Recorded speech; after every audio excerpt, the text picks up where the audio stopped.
मारीच अपने मन के अंदर विचार करता है कि 9 लोगों से विरोध करने से बहुत बड़ा नुकसान होता है।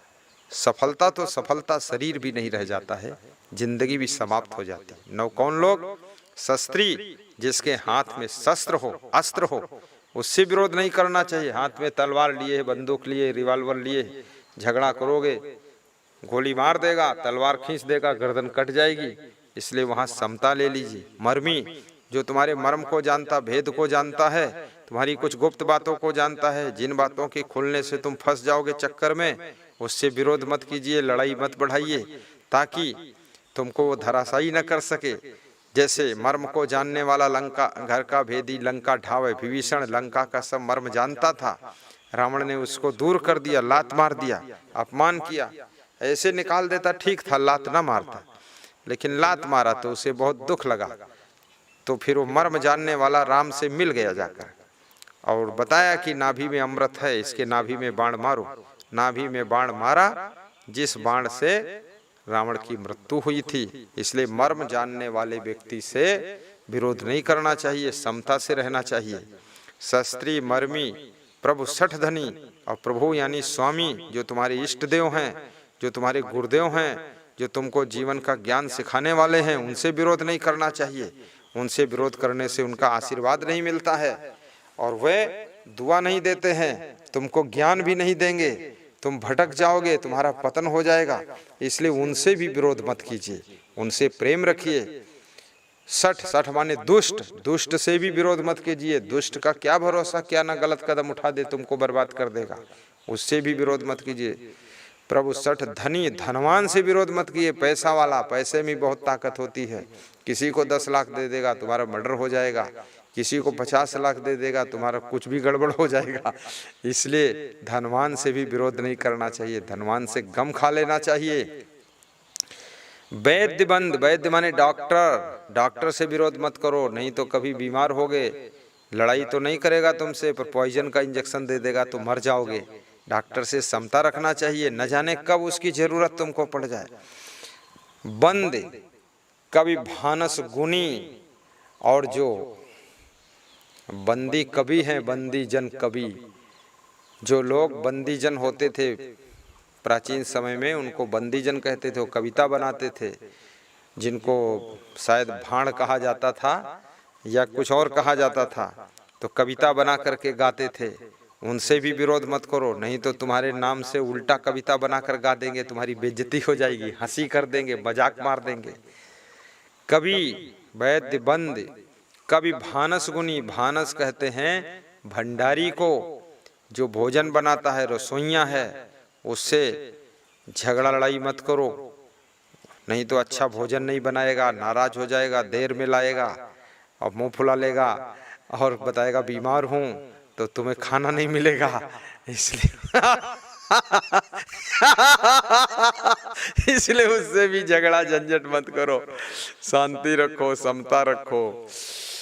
और भानस गुणी, गुणवान, गुणवान आदमी से विरोध मत करो। अगर गुणवान से विरोध करोगे तो तुम्हारा सब काम बिगड़ जाएगा, तुम्हारे पास में अवगुणी लोग ही रह जाएंगे, गुणवान सब इधर उधर हो जाएंगे, और बिना गुणवान के काम नहीं होता है। जैसे हनुमान जी बहुत गुणवान थे, जय हनुमान ज्ञान गुण सागर, गुणों के सागर थे, इसलिए राम ने उनको बहुत निभाया। बंदर को भी गले लगाया और कहा कि तुम मेरे भरत भाई के समान हो, क्योंकि गुणवान के बिना सफलता नहीं मिलती है।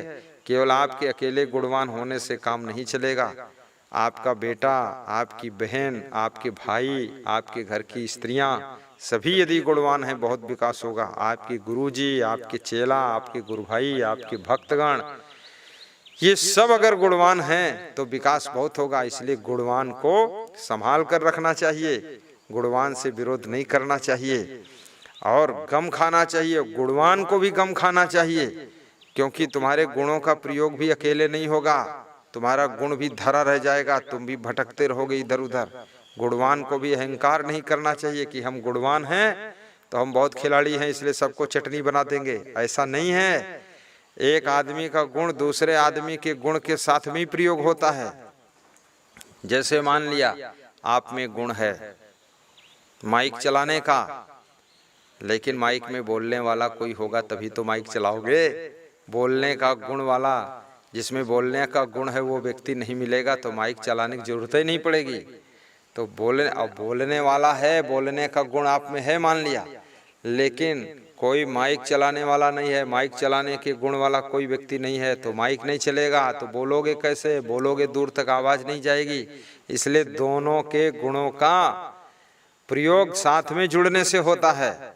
इसी तरह से गाड़ी तुम चला लेते हो, लेकिन उसमें गाड़ी में बैठने वाले पैसेंजर नहीं हैं, तो गाड़ी किस लिए ले जाओगे? खाली थोड़े ले जाओगे, तो पैसेंजर भी चाहिए। आपके गुणों का प्रयोग कई लोगों के साथ में ही होता है। इसलिए गुणवान व्यक्ति को भी सबको जोड़कर रखना चाहिए, सबसे जुड़कर रहना चाहिए, गलत आदमी से दूर होना चाहिए। बाकी सबके साथ में हिल मिल कर रहो, जुड़कर रहो, सबको संभालो, खुद भी संभलो। और गुणों का प्रयोग यदि करना है तो इतना याद रखना, आपको सहनशीलता रखनी पड़ेगी, गम खाना पड़ेगा। आप कितने ही गुणवान हो, सहनशीलता भी तो एक गुण है, खाली ऐसा नहीं है। ये गाड़ी चलाना कला है, लेकिन सहनशीलता गुण है। प्रेम करना गुण है, प्रेम से रहना गुण है। लेकिन रोटी बनाना एक कला है, लेकिन प्रेम से बनाना ये गुण है। गुण और कला जब दोनों आप में होती हैं तब सफलता का द्वार खुलता है, ऐसे सफलता का द्वार नहीं खुलता है। कितने लोगों में गुण तो है लेकिन कला नहीं है, कला नहीं है। प्रेम का गुण है पर रोटी बनाने कला नहीं है, दाल चावल सब्जी बनाने कला नहीं है, गाड़ी चलाने कला नहीं, माइक चलाने कला नहीं, इलेक्ट्रिक सिस्टम संभालने कला नहीं है, प्रवचन देने कला नहीं है, भजन गाने कला नहीं है। गुण है, माइक चलाने का गुण है, मंच बनाने का गुण है, लेकिन कला नहीं है। तो कला के बिना गुण बेकार हो जाता है और गुण के बिना कला बेकार हो जाती है। इसलिए कला और गुण ये दोनों का संगम है, दोनों का साथ है। आप में जैसे आप दवा बेचते हैं दुकान पर, बढ़िया दवा बेच लेते हो, लेकिन दवा बनाने का गुण नहीं है तो दवा बेचोगे कैसे? इसलिए दवा बनाने का गुण जिसमें है उस आदमी से आपको जुड़ना पड़ेगा, और जिसमें दवा बनाने का गुण है उसमें बेचने की कला नहीं है। तो बनाने का गुण जिसमें है और बेचने की कला जिसमें, दोनों जब एक साथ जुड़ जाते हैं तो दोनों को सफलता मिल जाती है। इसलिए गुणवान को और कलाकार को जुड़ करके रहना चाहिए।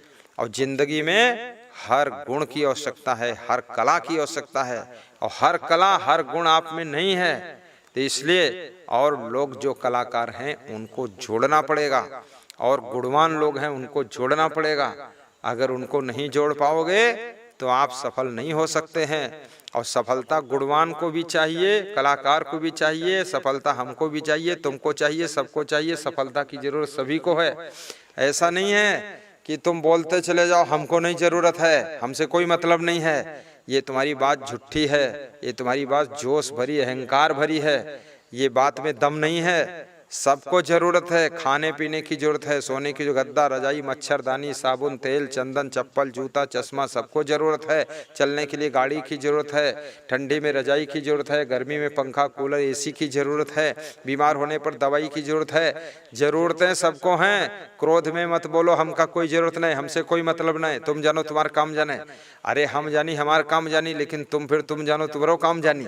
सब अलग बेलग हो जाओगे, थलग हो जाओगे, तुम्हारे गुणों का प्रयोग नहीं होगा, कलाओं का प्रयोग नहीं होगा। खाने वाले नहीं होंगे तो रोटी बनाने की कला का प्रयोग किसके लिए करोगे? ये सोचो महाराज जी। और खाने वाले हैं, कोई रोटी बनाने की कला वाला नहीं है तो कोई बनाएगा नहीं तो खाओगे क्या?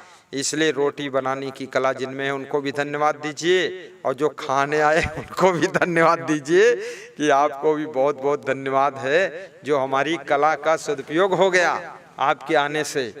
तो सभी का महत्व है, कलाकारों का भी, गुणवानों का भी। आपका जीवन मंगलमय हो। और मारीच ने रावण के आक्रामक स्वभाव को देखते हुए ऐसा निर्णय लिया था कि 9 लोगों से विरोध नहीं करना चाहिए। शस्त्री है, शस्त्र को धारण करने वाला, मर्म को जानने वाला, धनवान व्यक्ति, और प्रभु यानी स्वामी जो हमारे इष्ट देव गुरुदेव हैं उनसे, और 60 माने दुष्ट से, और कवि बंदियों से और भंडारी से और साथ में गुणवान से और वैद्य यानी डॉक्टर से, ये 9 लोगों से विरोध करने से अपना विनाश होता है, कल्याण नहीं होता है। इसलिए विवेकवान को इनसे बच करके रहना चाहिए, तभी उनका उद्धार सुधार होगा, कल्याण होगा और आप सुरक्षित रहेंगे, शांति की प्राप्ति होगी।